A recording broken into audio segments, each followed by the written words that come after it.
Smart Inspiration.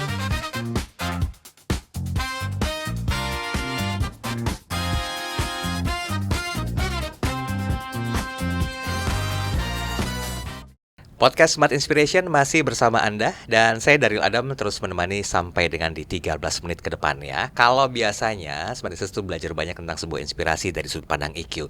Tapi hari ini saya akan ajak Anda untuk tahu lebih jauh tentang fakta yang ada di lapangan. S1, S2, S3 sulit cari pekerjaan. Bukan karena lapangan pekerjaan nggak ada, tapi ada banyak pertimbangan lain. Yuk belajar cerdas bersama dengan The Best EQ Trainer Indonesia, Pak Antoni Diomartin. Halo Pak Antoni. Hai Mas Daryl. Gimana, sehat? Iya, sehat dong. Mas Daryl gimana? Sehat. Great. Ini kasus yang lagi marak terjadi loh Pak Antoni. Bukan berarti kita kita perlu disclaimer dulu ya. Bukan berarti mereka nggak punya kapabilitas, mereka nggak punya satu skill yang bagus, baik soft skill atau hard skill. Tapi faktanya begitu, S1, S2, S3 susah cari kerja. Kalaupun ada mungkin kontekstualnya tuh nggak setara dengan mereka gitu loh. Bisa dimaknai dulu fenomena ini? Ya, oke Mas Daryl, menarik sekali. Kita juga harus bikin disclaimer bahwa topik kita, obrolan kita juga membuka untuk membuat smart listener mengatakan bahwa oke deh kalau begitu, mau supaya kita diterima kerja dan sebagainya, ngapain kita pendidikan tinggi? Juga betul. Bukan seperti itu. Artinya satu kenyataan yang sekarang ini terjadi adalah ini persis yang dikatakan oleh salah satu guru manajemen, Peter Drucker. Ketika Peter Drucker mengatakan gini, kecepatan perubahan di organisasi dan dunia itu akan jauh lebih cepat daripada perubahan yang terjadi di lingkungan pendidikan.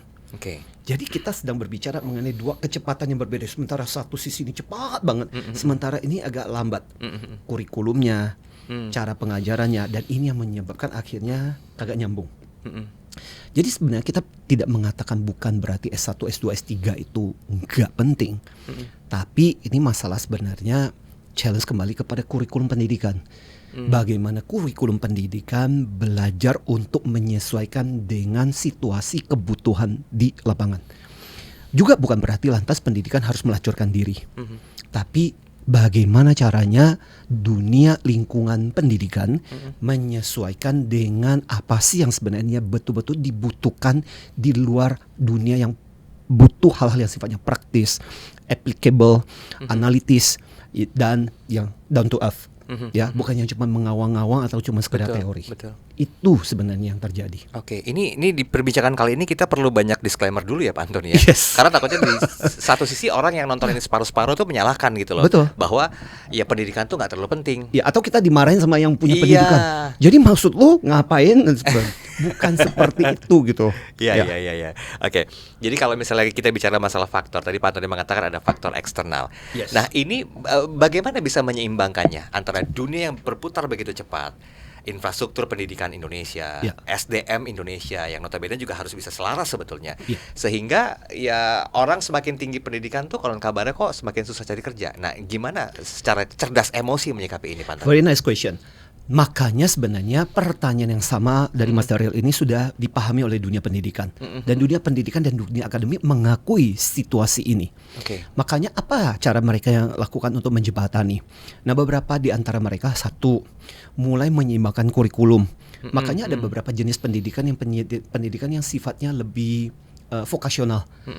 Pendidikan yang lebih sesuai dengan kondisi di lapangan. Apa sih yang dibutuhkan di lapangan? Yuk, mari kita menyesuaikan kurikulum. Dua, dengan memanggil para praktisi datang ke kampus, sharing, berbagi. Dan seminar-seminar di pendidikan itu banyak mulai menghadirkan para praktisi, atau sekaligus juga menghadirkan para mereka-mereka yang profesional untuk menjadi guru, untuk menjadi dosen, sehingga apa yang mereka bagikan itu adalah sesuatu yang praktikal. Jadi ini adalah beberapa hal yang bisa dilakukan oleh dunia pendidikan. Dan jangan lupa juga untuk para guru, para pendidik, selalu upgrade pengetahuan kalian, terutama kalau kita berbicara untuk para guru, untuk para dosen. Karena jangan sampai kita menjadi, kalau istilah saya dulu, zaman masih tape recorder, ya, istilah tape recorder gitu. Kalau istilah sekarang mungkin kalau kita bicara mengenai podcast atau apapun dan sebagainya, muternya cuma itu, lagunya cuma itu. Jadi akhirnya kemudian dia cerita itu kan adalah hal yang berulang-ulang. Tapi situasi sudah berubah. So ini juga tantangan untuk para pendidik di dunia akademik buat mereka untuk terus upgrade diri mereka. Oke, baik. Saya masuk ke pertanyaan yang klasik sebetulnya Pak Antoni, karena Yes. banyak orang yang mengalami hal ini, mereka tuh seakan-akan menganggap ini sebagai sebuah tantangan. Ya, Tapi sejatinya ada peluang di situ. ya, Nah, yang isi tanyakan hari ini adalah bagaimana merubah sebuah tantangan menjadi sebuah peluang. ya. Yang kedua, apakah ini baiknya dianggap sebagai sebuah tantangan Ya. atau justru peluang? Menurut saya, mari kita jadikan ini sebagai sebuah. Saya melihat ini sebagai peluang sih. Peluang ya. Peluang dalam arti peluang buat kita untuk, terutama di dunia pendidikan. Ini adalah dunia yang blue ocean. Red oceannya adalah dunia akademik yang tidak sejalan dengan dunia pekerjaan. Iya. Artinya apa? Sebenarnya ini kesempatan yang sangat banyak untuk dunia pendidikan untuk mencari bidang-bidang apa yang sebenarnya dibutuhkan di luar sana, dan ya udah ciptakan program-program pendidikan, ciptakan mata kuliah, ciptakan berbagai aktivitas kegiatan yang memang sesuai dan dibutuhkan oleh lapangan. Dan di sisi lain sebenarnya ini juga peluang buat para lulusan S1, S2, S3 gitu. Bagaimana caramu, since di dunia sana banyak komentar-komentar negatif kepada anda yang lulusan S1, S2, S3 yang dianggap bahwa kalian cuma punya pengetahuan doang, cuma punya titel, cuma punya gelar doang. Tapi pada saat ketika masuk ke dalam dunia kerja ternyata kalian nggak apa-apa. Nah, buat saya adalah jadikan itu sebagai peluang buat kita, untuk kesempatan buat kita, sekaligus juga tantangan buat kita untuk membuktikan, oke, aku punya S1, S2, S3, tapi aku relevan kok dengan apa yang dibutuhkan di dunia kerja sana. Oke. Ya. Walaupun mungkin kontekstual bahasan kita berbeda, Ya. tapi ini akan relate dengan keadaan ekonomi Indonesia saat ini ya. Yes. Yang kadang-kadang mereka ngerasa lulusan S1, S2, S3 dari sebuah universitas ternama tuh kok gajinya cuma sekian. Ya. Nah, kadang-kadang kan membuat itu, aduh nggak banget deh. Yes. Sehingga terkesan mereka membranding diri mereka tuh tinggi, Pak Ya. Antoni.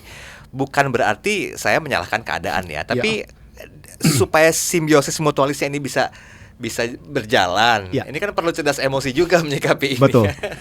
Saya jadi ingat dengan sebuah cerita yang dulu pernah terjadi ke Ray Kroc. Ray Kroc itu yang mendirikan McDonald. Jadi satu hari ceritanya dia sedang mengunjungi satu cabang McDonald. Oke. Dan itu lantainya kotor banget.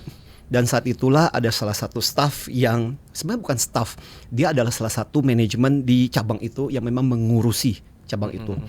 Dan Ray Kroc cuma mengatakan kepada si manajemen ini, si officer satu ini, tolong dong ambilin sapu dan ini dibersihkan.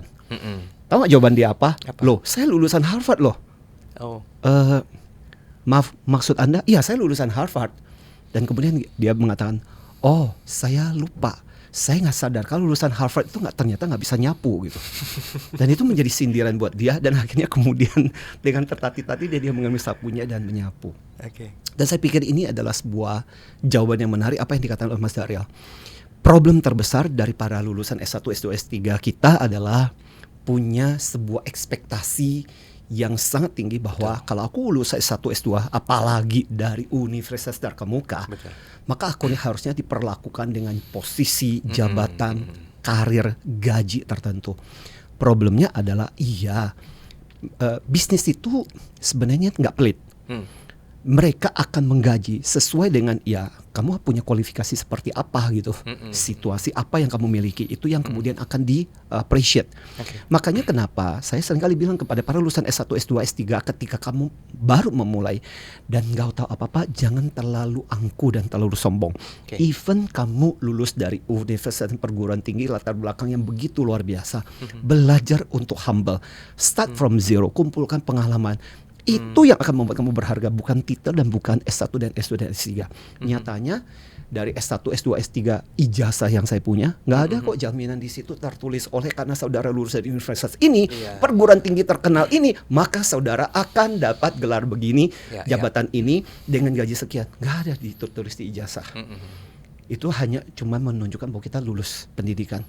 Lainnya harus kita raih kembali. So be humble. Cara bijak apa yang bisa dilakukan sama para SDM di luar sana yang mungkin agak tersentil ya dengan statementnya Pak Antoni tadi? Oleh karena saya lama berada di HR dan saya mengerti tentang bagaimana cara HR dan perusahaan mewakili mereka untuk menyikapi para S1 dan S2 dan S3, sebenarnya adalah mereka sebenarnya punya harapan. S1, S2, S3 adalah starting point yang bagus. Oke. Bahwa kita punya kualifikasi yang bagus. Tapi ingat itu cuma permulaan. Ya, jangan sampai kemudian kita jadi over qualification. Maka ketika kita punya S1, S2, S3, mulailah untuk belajar tetap humble bahwa meskipun kita punya S1, S2, S3, we still know nothing tentang dunia real pekerjaan. Tapi kita punya modal, kita punya pengetahuan, kita punya informasi di kepala kita yang siap untuk digunakan. Itu bahan-bahan yang berharga. Jadi dengan demikian, belajar untuk rendah hati, mulai dari nol kalau perlu, mulai belajar untuk nyapu meskipun kamu lulus dari Harvard. Karena itu hal yang praktikal gitu. Di balik itulah kebijaksanaan, dan kalau kita bisa terus dan kemudian bisa melanjutkan dan akhirnya dengan mengumpulkan pengalaman, percayalah. At the end, dunia, terutama dunia korporasi akan menghargai tentang kemampuan kita yang sesungguhnya, bukan cuma dari S1, S2, S3.